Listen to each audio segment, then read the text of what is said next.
Estamos señalando los datos más importantes, como es el gasto que estamos considerando como pequeño, que son 937 litros por segundo, y vayan verificando para que no se haya indicado algún dato que no corresponda. Ajá.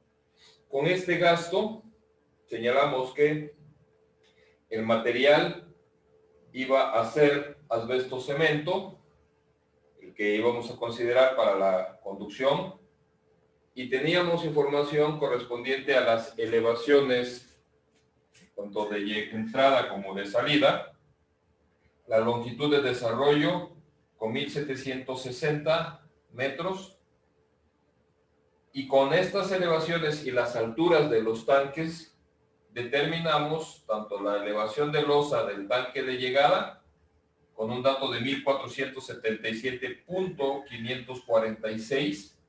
Como esta es una elevación, está referida en metros sobre el nivel medio del mar, al igual que determinamos con esta elevación topográfica y la altura del tanque y algunos detalles al interior, pudimos establecer que el nivel de la superficie libre en nuestro tanque de abastecimiento nos iba a condicionar la línea estática, que es el punto de energía máxima en el sistema, y este tendría una elevación de 1567.794.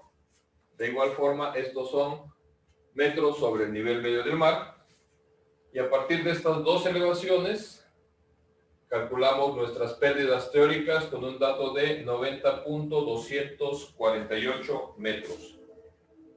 Esta pérdida teórica fue determinada con la ecuación de Bernoulli, y a partir de ella, de estas pérdidas, con Manning se obtuvo un diámetro teórico de 0.502 metros. Hacía falta hacer el análisis ahora empleando la segunda ecuación, que es la ecuación de Darcy,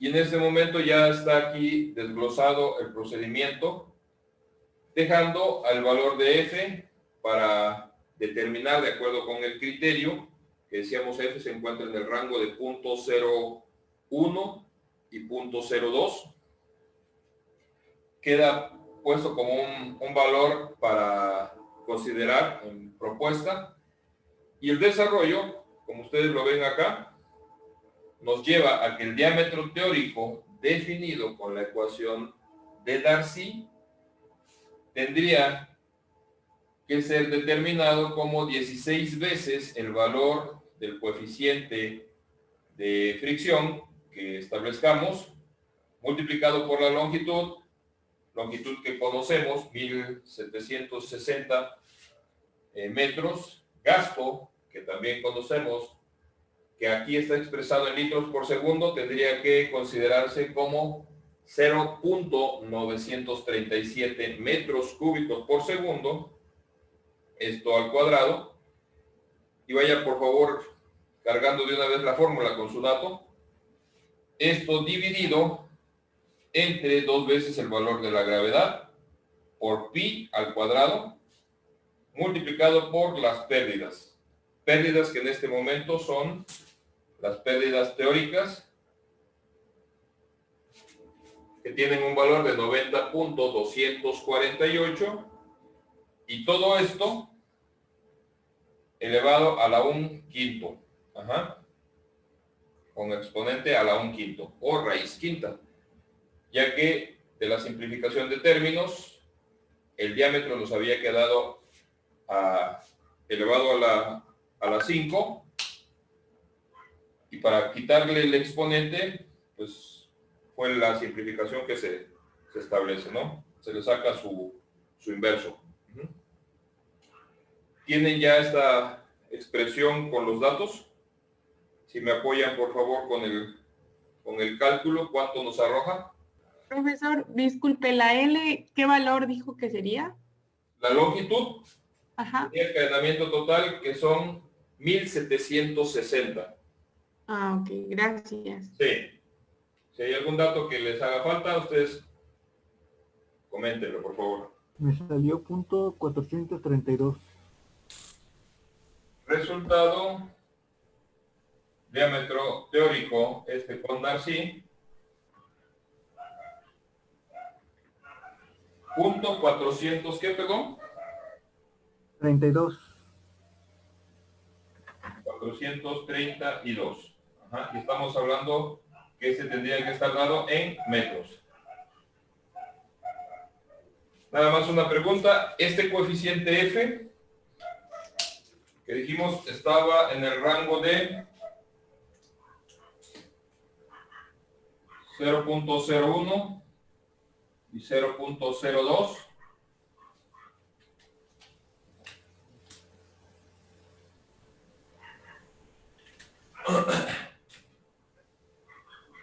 Iba a ser aplicado el coeficiente más pequeño, ¿verdad? De 0.01.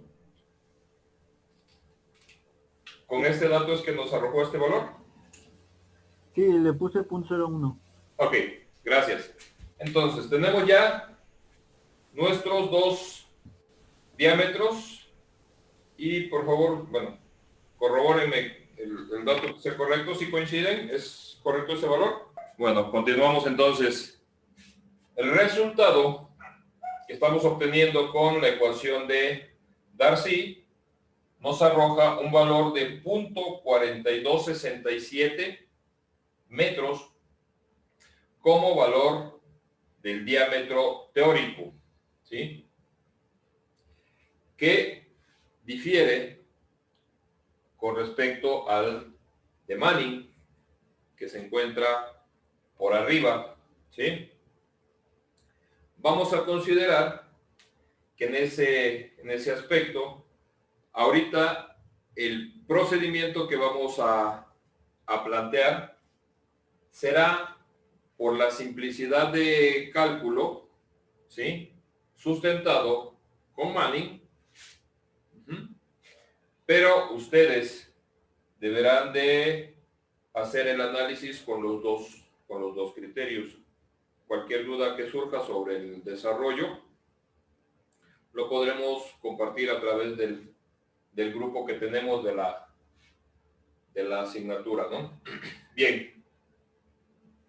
¿Qué es lo que observamos con respecto a estos diámetros?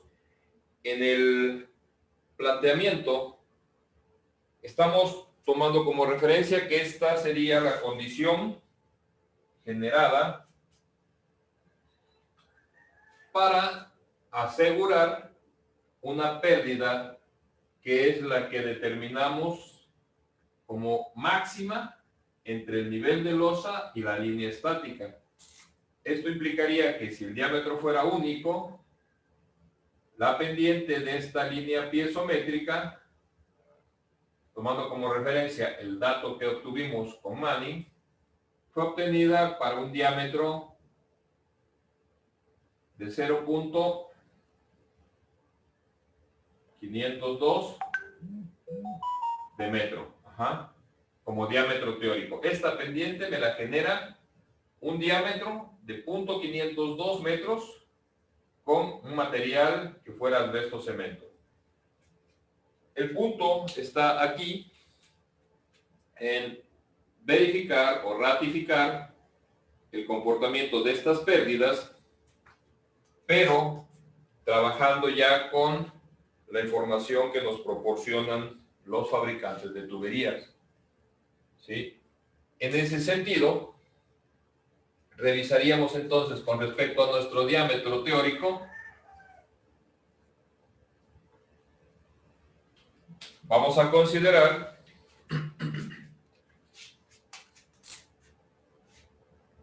qué diámetros comerciales están en el rango del valor del diámetro teórico. Y aquí viene un punto importante. Esos diámetros, vamos a decir, son los diámetros comerciales y vamos a considerar un diámetro comercial 1 y un diámetro comercial 2. ¿Quién va a ser el diámetro comercial 1? ¿Quién va a ser el diámetro comercial 2? La identificación de quién va a ser quién la vamos a dar con el siguiente sustento.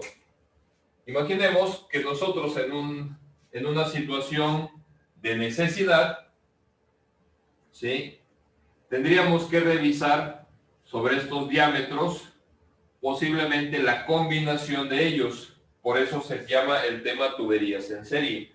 Ajá.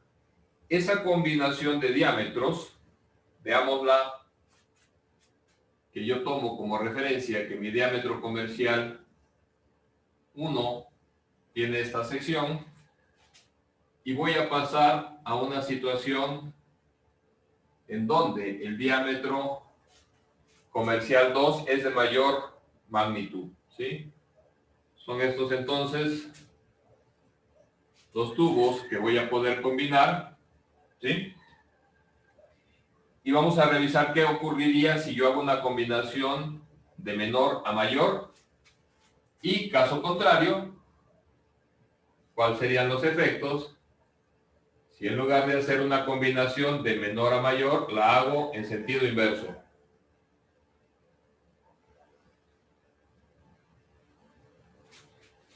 ¿Sí? ¿Cuál de los dos criterios nos conviene? En el primer planteamiento, estaríamos considerando entonces que es una tubería a través de la cual tenemos la circulación de un fluido, ¿sí? Y esta está trabajando a presión, es decir, a tubo lleno, en la cual vamos a tener la formación de líneas de corriente. Ajá. Entenderíamos que esta es simplemente una representación esquemática de ese comportamiento del fluido, ¿sí? ¿Qué sucede con el fluido cuando llega a una zona en donde se da una especie de abocinamiento? Es decir, es una ampliación, ya que estamos pasando de este diámetro de menor magnitud a este diámetro de mayor magnitud. ¿Qué sucede al interior de nuestra conducción?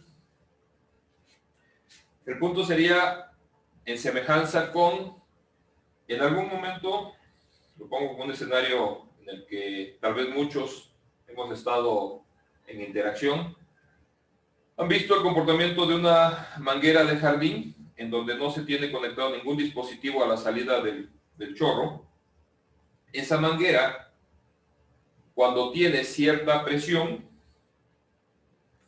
al momento en el que el fluido llega al punto de terminación de la manguera, si ustedes observan, el chorro se mantiene con el mismo diámetro durante una cierta longitud. Y es con esa cierta distancia de desarrollo, esto dependerá de la velocidad o la presión con la que esté fluyendo, ¿sí? Más adelante se abre, esparce, por decirlo, de manera que se conserva ese diámetro durante un cierto desarrollo, consecuencia de la inercia y la presión, algo que podríamos decir que es semejante a lo que se va a dar aquí en el interior. La inercia de las partículas mantiene durante un cierto recorrido el mismo diámetro con el que viene viajando, y más adelante, ¿sí?, se abre aprovechando la condición de nuestra geometría. Esta situación, espero poder compartir con ustedes en un video, genera que en estas zonas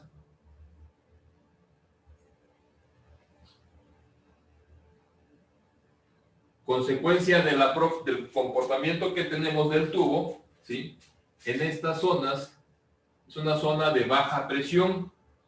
Aquí la presión disminuye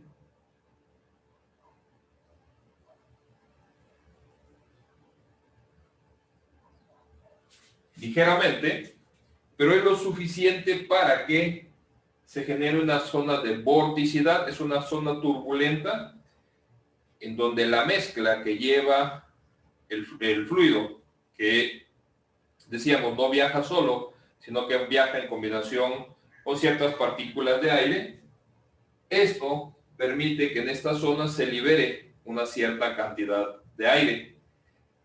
Ese aire es un gas, es altamente compresible, ¿sí? Y en determinado momento, consecuencia de que tengo burbujas que van a implotar, es decir, explotar sería hacia el exterior, implotar es que se van al interior. Estos puntos en donde tengo esta combinación de diámetros, tomadas como referencia en relación al sentido del flujo, ¿sí?, pueden generar vibración, y esa vibración al paso del tiempo, ¿sí?, dependiendo del tipo de conexión que tenga, porque aquí, para poder combinar estos dos diámetros, tendría que emplear una pieza especial, que puede ser una reducción, ¿sí? Se da esa vibración y puede ser causal de fallas, ya sea que el elemento sea soldado, igual, esas vibraciones en las zonas de las tuberías son difíciles de controlar, y no estoy hablando de que este problema se vaya a presentar de forma inmediata al momento en el que echemos a andar nuestro sistema de conducción, sino que eso se puede presentar al paso de los años, pero es punto de riesgo. Sucedería lo mismo en una condición en donde tengamos el caso inverso. En lugar de pasar de una sección de menor dimensión a una de mayor dimensión, considero una de mayor dimensión hacia una de menor dimensión. ¿Qué ocurriría con las líneas de corriente? Estas vienen viajando, nuestro sistema está presurizado, vienen ocupando todo el diámetro, y al llegar a esta zona, en donde tengo el estrechamiento, la reducción, ahora lo que ocurriría es un encauzamiento. ¿Sí me explico?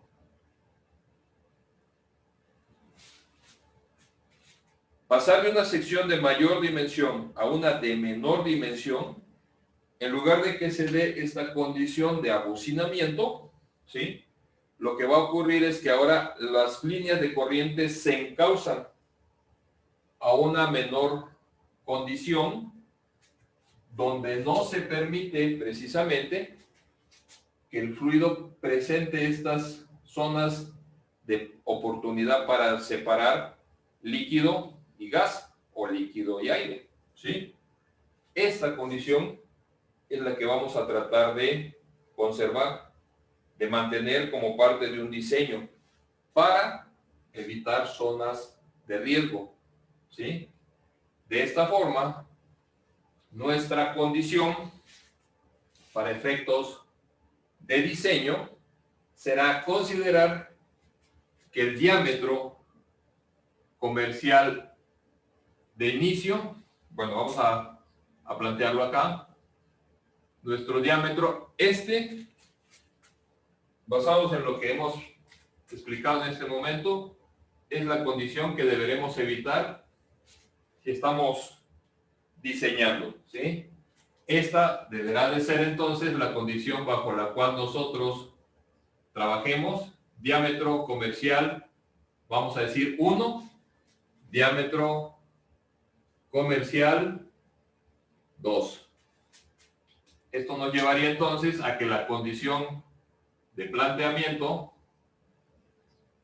sobre nuestra elección de diámetros, el comercial 1 va a ser siempre mayor que el diámetro teórico, y el comercial 2 deberá ser el inmediato inferior al diámetro teórico. ¿Sí se entiende? Sí, se entiende. Sí, profesor. Ok. Basados en este criterio, entonces, vamos a trabajar con el diámetro que obtuvimos con Manning, si mi diámetro teórico tiene un valor de 0.502 de metro, ¿sí? ¿Qué diámetro comercial es el inmediato superior, de acuerdo con la información que tenemos del fabricante? ¿Sí? Deme el valor, por favor, en pulgadas y su referencia también en milímetros. ¿Y quién ocuparía el dato como diámetro comercial? 2.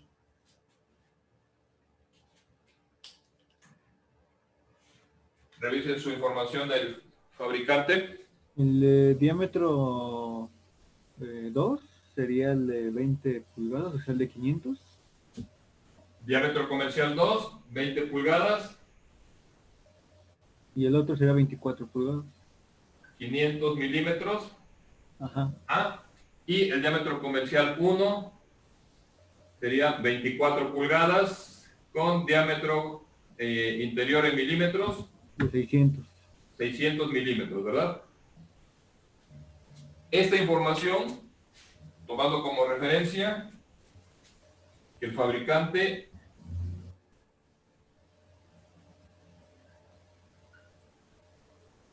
es Mexalit, ¿verdad?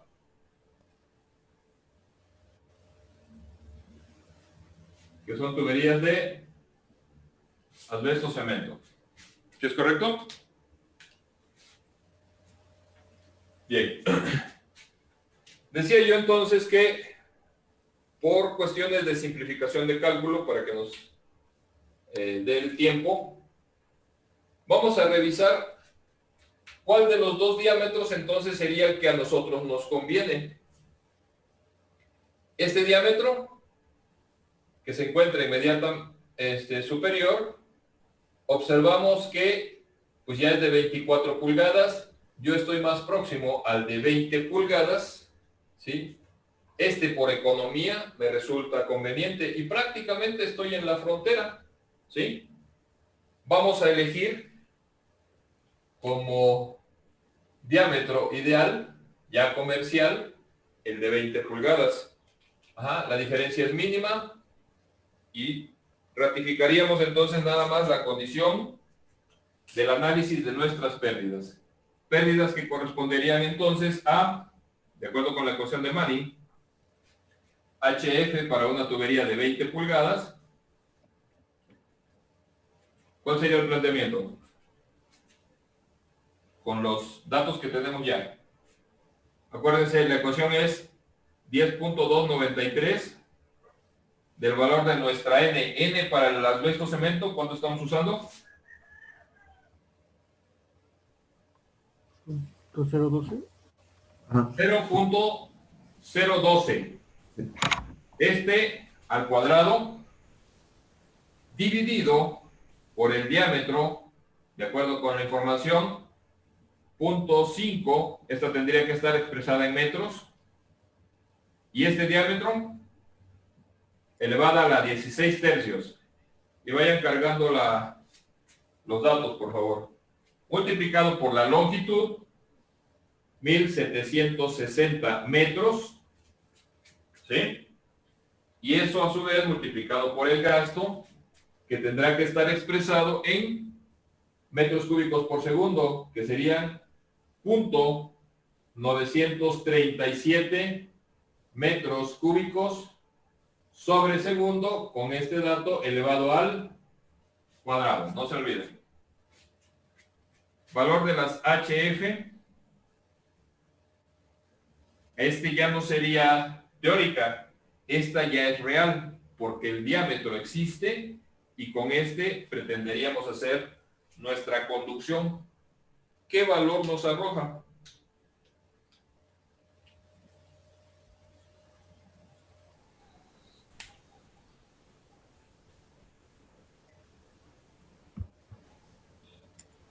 Me dio 98.55.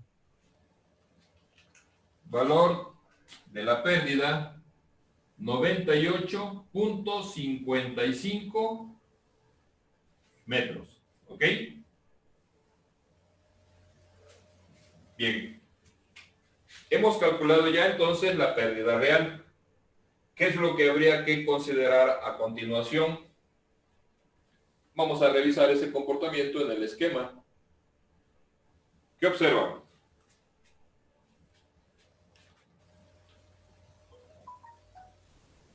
¿Qué observan ahí? ¿Se aumenta? Es mayor a la HF teórica, ¿no? Es mayor que nuestra HF teórica. Y lo que tendríamos, si la pérdida teórica eran de 90, para asegurar que tengo presión para llegar al nivel de la losa, con una tubería de 20 pulgadas que es real, que si ustedes observan la diferencia es mínima, estamos hablando de 2 milímetros de diferencia en la conducción, eso nos dio como valor, Profesor, ¿sí? en 98.55 creo que está incorrecto porque a varios compañeros nos da 92.33. 92.33, revísenlo por favor. Sí, igual a mí me da eso. Sí, también. 92, Sí. 92. 53. ok.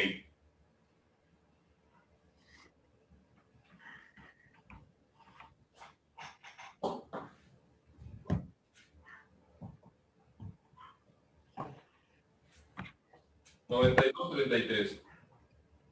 Pero no cambia la condición de que es mayor. No. ¿Es correcto? Sí. Estaríamos por debajo de nuestra elevación de losa, ¿sí? Prácticamente 2 metros abajo.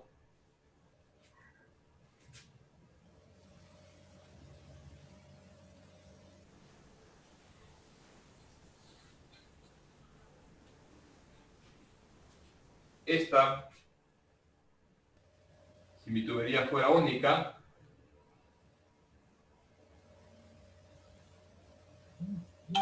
este sería con un diámetro comercial de 20 pulgadas, ¿sí?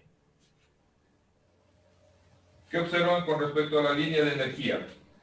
Nuestro planteamiento de que la diferencia, en este caso, dense cuenta, lo poco significativo que podríamos decir es una diferencia de 1 milímetro en relación con el diámetro que obtuvimos teórico con nuestro diámetro comercial. La diferencia que tenemos es de 1 milímetro, prácticamente es despreciable. Sin embargo, al momento de hacer las consideraciones de las pérdidas reales ya de una tubería de 20 pulgadas por la cual queremos hacer circular el gasto de demanda que hay que satisfacer, en ese momento ese valor ya nos está indicando que estoy por debajo de del nivel de losa, que es el punto de entrega, ¿sí? Y estoy quedando por debajo ligeramente por 2 metros. Y quiero retomar en este caso, con el esquema, el comentario acerca de la interpretación precisamente de nuestro elemento fundamental de análisis, que es el comportamiento de nuestra línea piezométrica. Ilustré en este esquemita, voy a decir que esta es mi línea piezométrica.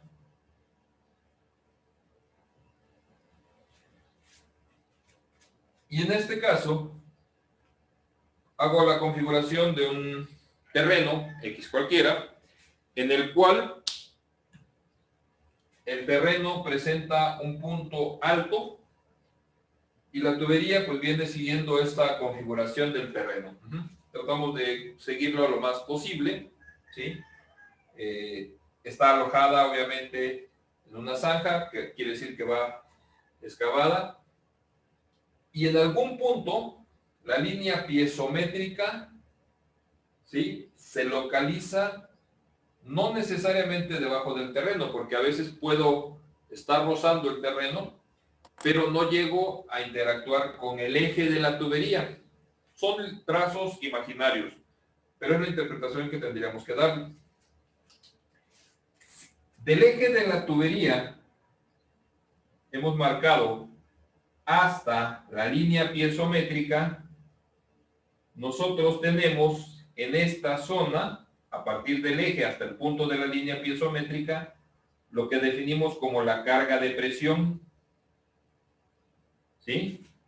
Esta carga de presión, al momento de colocar un dispositivo, llámese piezómetro, que es de donde recibe su nombre la línea, nos permitiría ubicar hasta esa altura el punto en donde podríamos hacer llegar el fluido.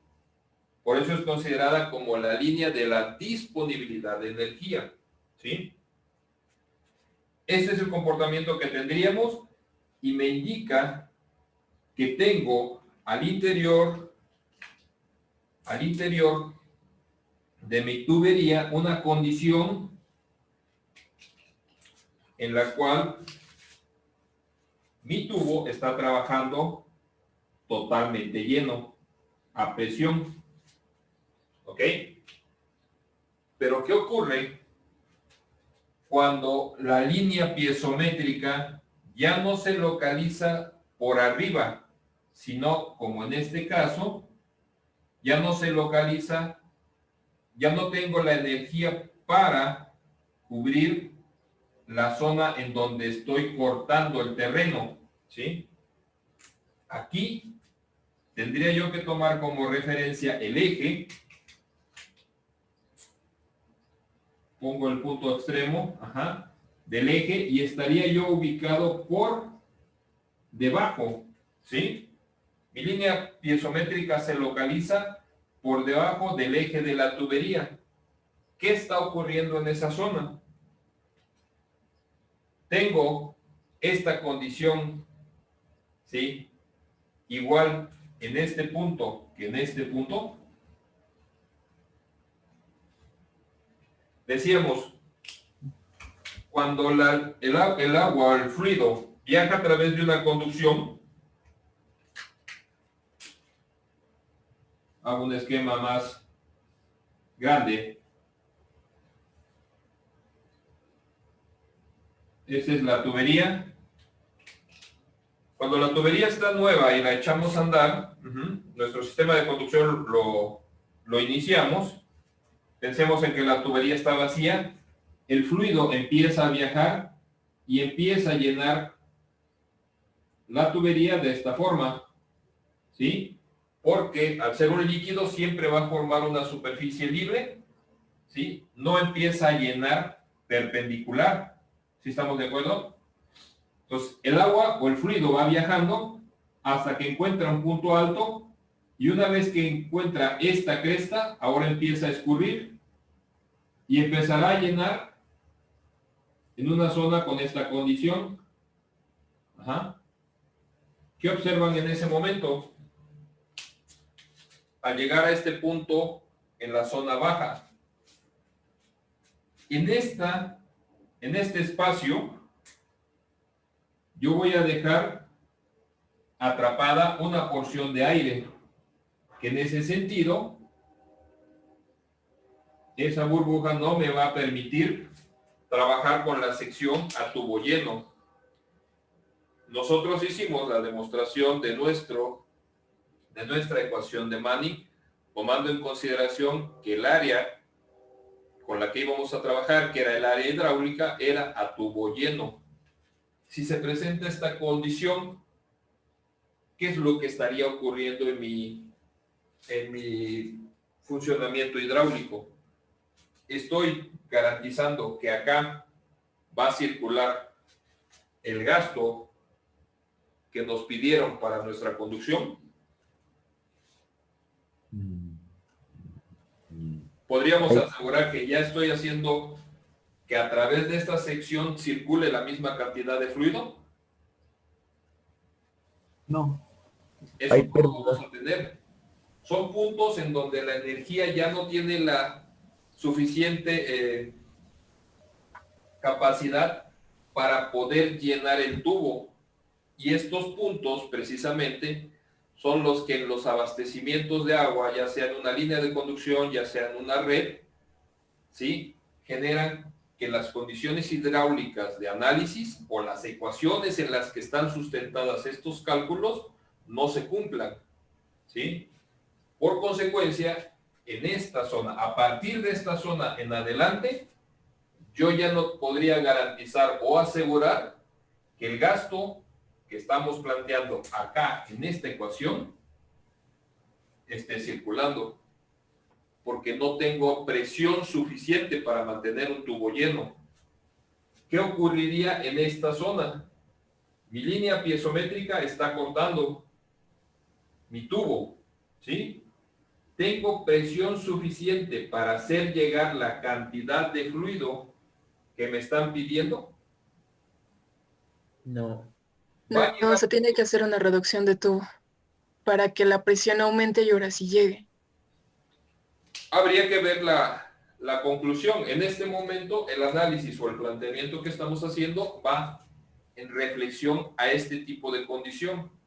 Cómo lo resolvamos es parte del trabajo que vamos a desarrollar. Ahorita es darle sustento a nuestra interpretación, ¿vale? Puntos, y esto es para que ustedes lo tomen como una nota. Puntos donde la línea de energía, ¿sí?, se localice por debajo del eje de la tubería, son puntos en donde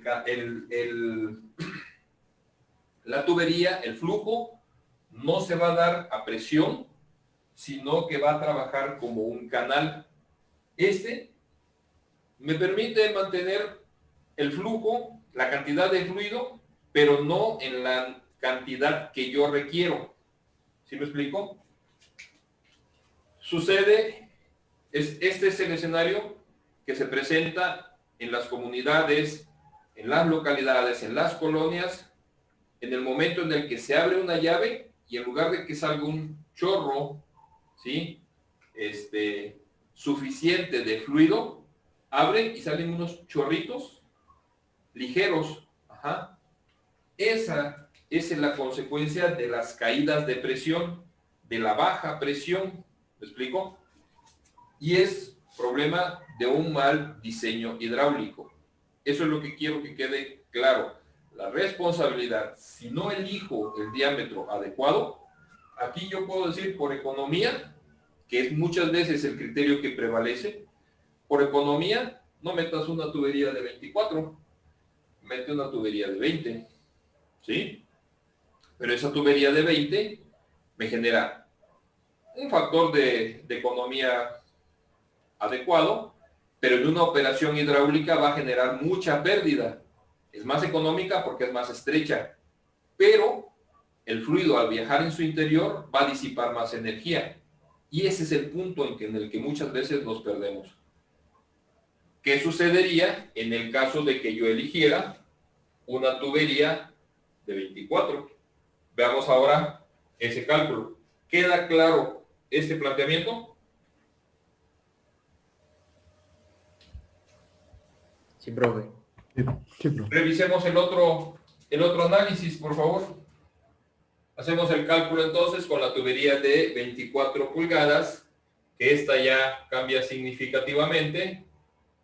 Lo único que ajustamos en este caso es el diámetro con 0.6, es una tubería de 24, y el resultado que les está arrojando entonces es de 34.92 metros, ¿verdad?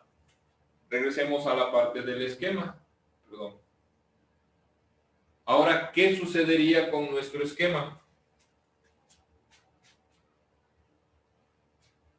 Esta cantidad de energía, esa pérdida,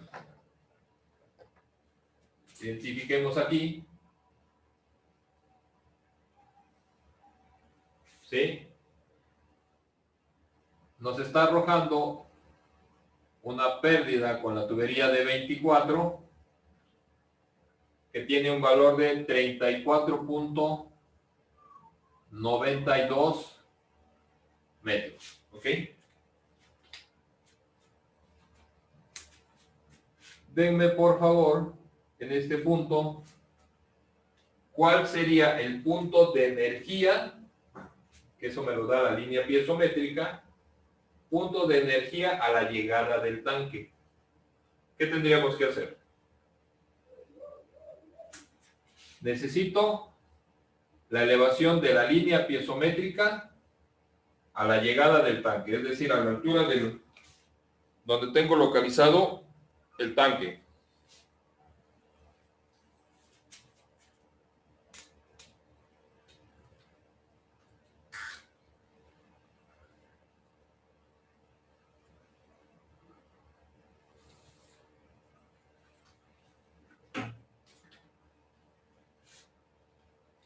¿Cuánto es esa elevación, por favor?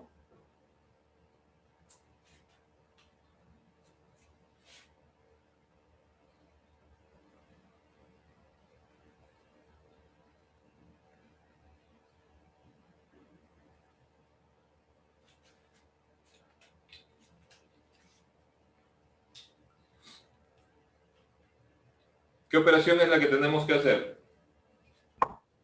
Tenemos nuestra elevación de línea estática, que es la elevación de donde están arrancando el dato de nuestras pérdidas, y una pérdida de 34.92.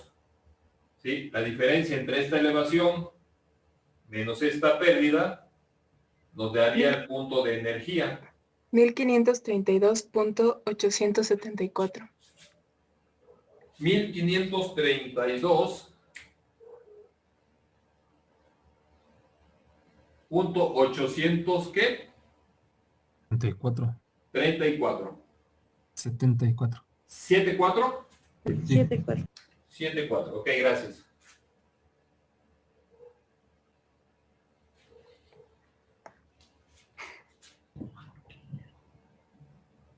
Y esta, como es una elevación, tienen que ser metros sobre nivel medio del mar.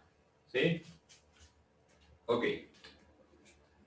Calculen ahora, por favor, cuánto sería la carga sobre la losa.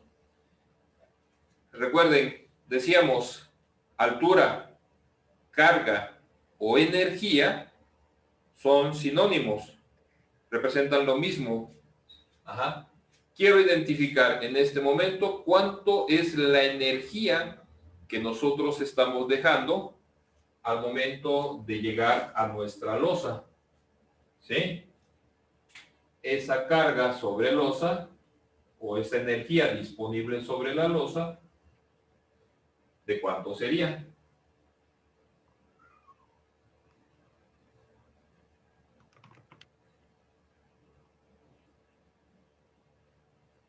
$55.328. 55.328. Y esta ya podría ser identificada en metros, ¿verdad? Bien. ¿Es correcto ese dato? Sí. Sí, es correcto. Ok, gracias. 55 metros de carga, 55 metros de energía disponible. En este punto, ¿sí? Por lo regular, nosotros al momento de hacer el diseño, dejamos que este abastecimiento, por lo regular, se diseña con una descarga libre. ¿Qué se entiende con el término de descarga libre? La descarga libre es aquella en donde nuestro tubo, ¿sí?, no tiene al final de la conducción un control, y la descarga libre no es más que la salida de un tubo abierto exponiendo su condición de flujo a la intemperie.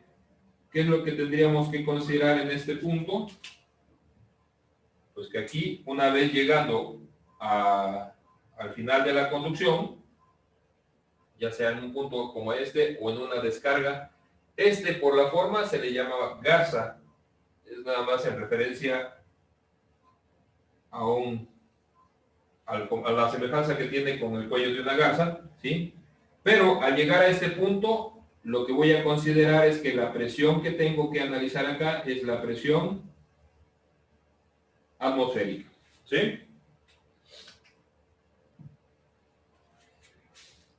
Por lo regular, la presión atmosférica, al momento en el que nosotros salimos, ¿verdad? Este dato de presión atmosférica, para efectos de simplificación de cálculo, nosotros lo consideramos como un valor en donde nos permite establecer el cero como una referencia de una presión relativa, ¿sí? Si esa descarga está condicionada a un valor cero, ¿sí? Porque ahí ya no tengo presión al interior,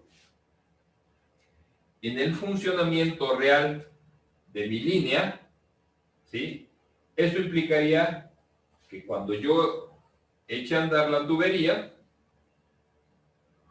este punto de energía del cual yo estoy considerando dispongo y disipo poca energía, ¿sí? Me daría como referencia que al tener una descarga libre, en lugar de que yo tenga este punto de presión, esta es la que tengo en la zona inmediata, ¿sí? Pero si ya la descarga no está controlada, no es libre, llamémoslo así, démosle el término acá, descarga libre, en ese momento lo que tengo que plantear es que en este punto va a ser la presión atmosférica y la presión atmosférica la puedo considerar cero. Entonces, esta línea de energía que fue condicionada por el desarrollo de la pérdida, lo que tengo que hacer es, en lugar de esquematizarla, tomando como referencia la línea estática, tendríamos que bajarla de una forma paralela al punto en donde vamos a entregar, ¿sí? Y veámoslo más o menos con buenos ojos, ¿no? Que esto viene paralelo. A ver si por ahí puede quedar. Una referencia más o menos de la misma distancia, ¿sí? Si este fuera el caso,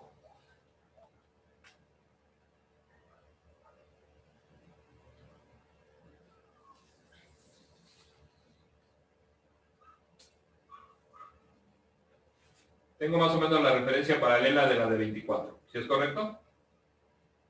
Esta sería la de 24 pulgadas, con una descarga libre, ¿sí?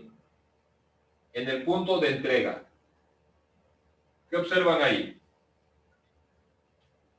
Sigan ese trazo que tengo en color café, por favor. ¿Tengo presión en esta zona? Sí, tengo presión, no hay ningún problema, la voy siguiendo. Pero, ¿qué está sucediendo en este punto? ¿Por dónde se localiza mi línea piezométrica?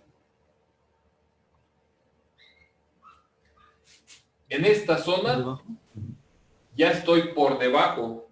Ajá. Esto daría en consecuencia que al principio, yo en esta zona estoy asegurando la conducción a presión, pero al principio estoy trabajando bajo el mismo escenario que planteábamos de la otra tubería. ¿Sí se ve? Esta zona también está trabajando como canal. Entonces, un diámetro grande, aunque me genera una condición de presión adecuada, si yo la dejo como una descarga libre, al inicio pudiera no darme la energía necesaria. ¿Sí? Ok, ¿cómo controlo eso? En lugar de dejar la descarga libre, podemos colocar un dispositivo que no dependa de una manipulación de un operario. Pongamos como referencia el comportamiento en casa con sus tinacos. Este es un tanque, semejante a su tinaco. Recibe un abastecimiento. ¿Cómo lo controlan?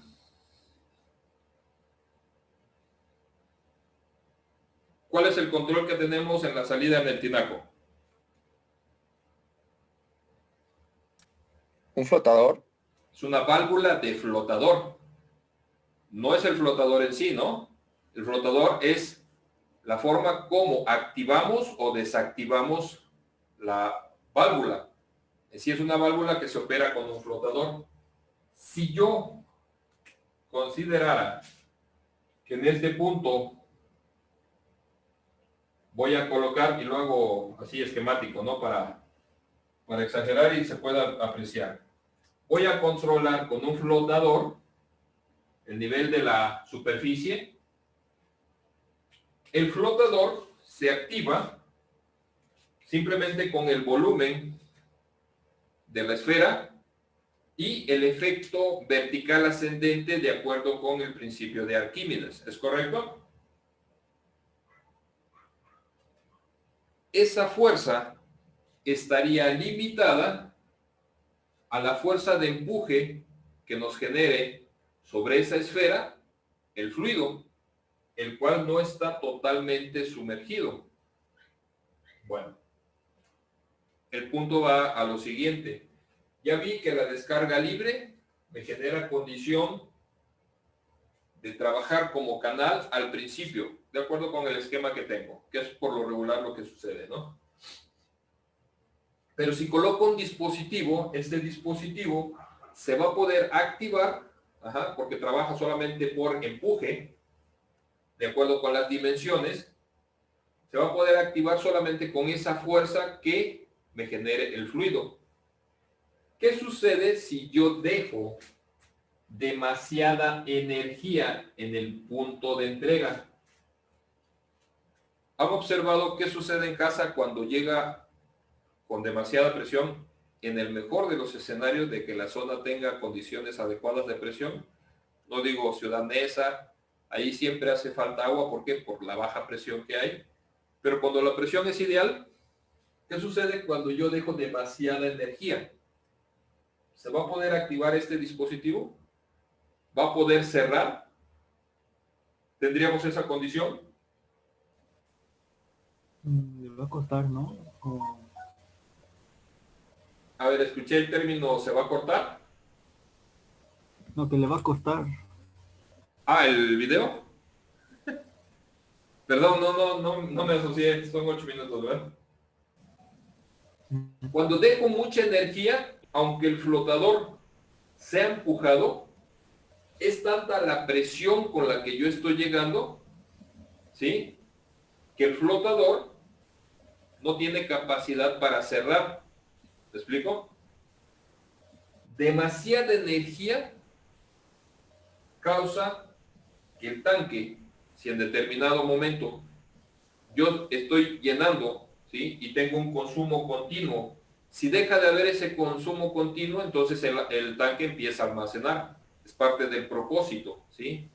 Pero si estoy almacenando y ya estoy a mi capacidad máxima y tengo mucha presión, mi dispositivo no tendrá la capacidad de cerrar y por consecuencia el tanque empieza a derramar. Situación que me hace desaprovechar ese recurso. ¿Me explico? Problema que tenemos en este momento.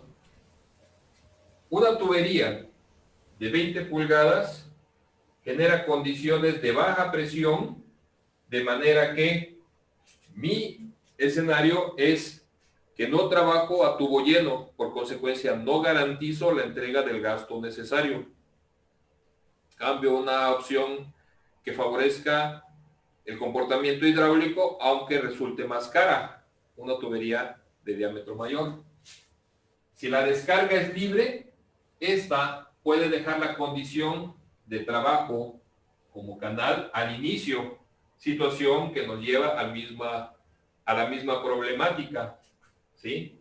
Problemática de no asegurar el comportamiento de un gasto en la magnitud requerida.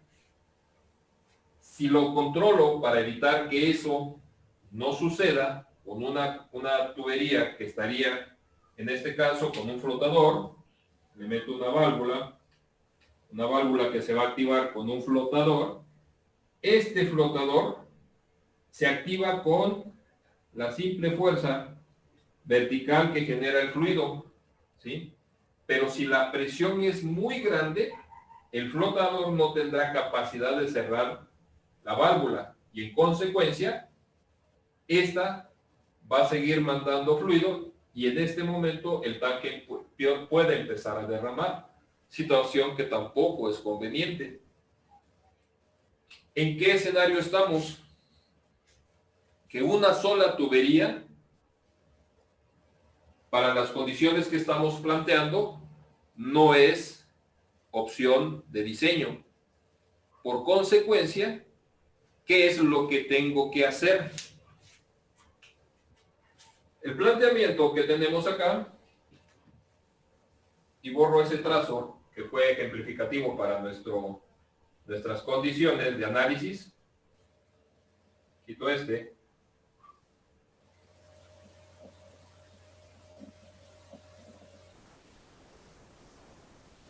Hasta aquí lo que estamos planteando, ¿se entiende? ¿Tienen alguna duda, alguna pregunta?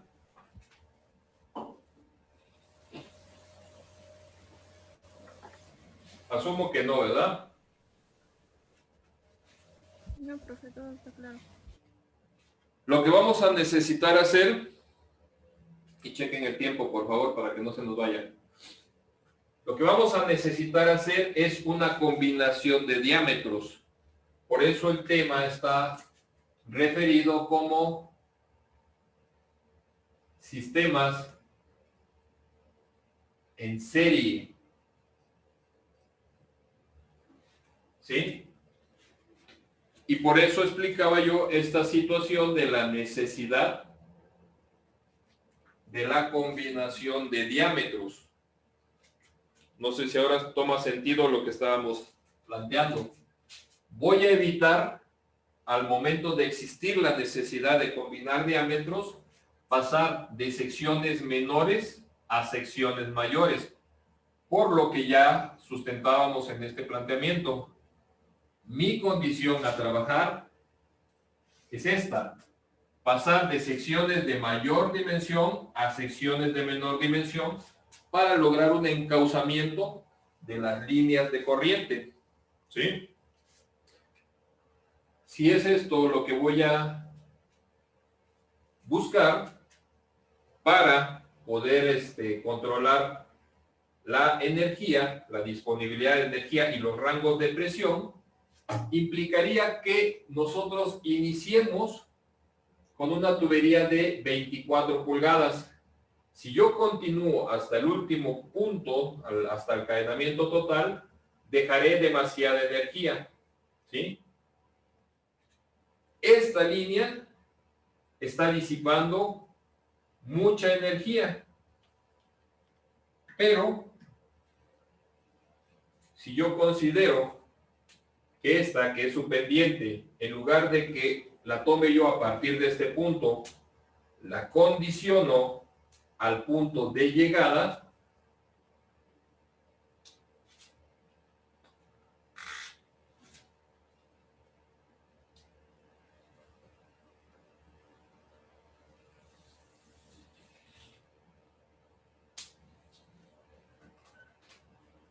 traté que el trazo fuera lo más paralelo posible, ¿no? Si yo la condiciono... Profesor, queda menos de un minuto. Gracias. Si yo la condiciono a que llegue a un punto específico de energía, en ese momento ustedes pueden observar que existe un punto de interconexión entre estos dos diámetros, de manera que este diámetro, que es el comercial de 20 pulgadas, combinado con una longitud parcial de 24, sería la solución para nuestro diseño. Y es ahí en donde vamos a trabajar. Una vez definidos los diámetros comerciales, ahora toca definir cuánta es la longitud necesaria. Y eso es lo que vamos a hacer para la próxima sesión. ¿Se entiende? Sí, profesor. Sí, profe.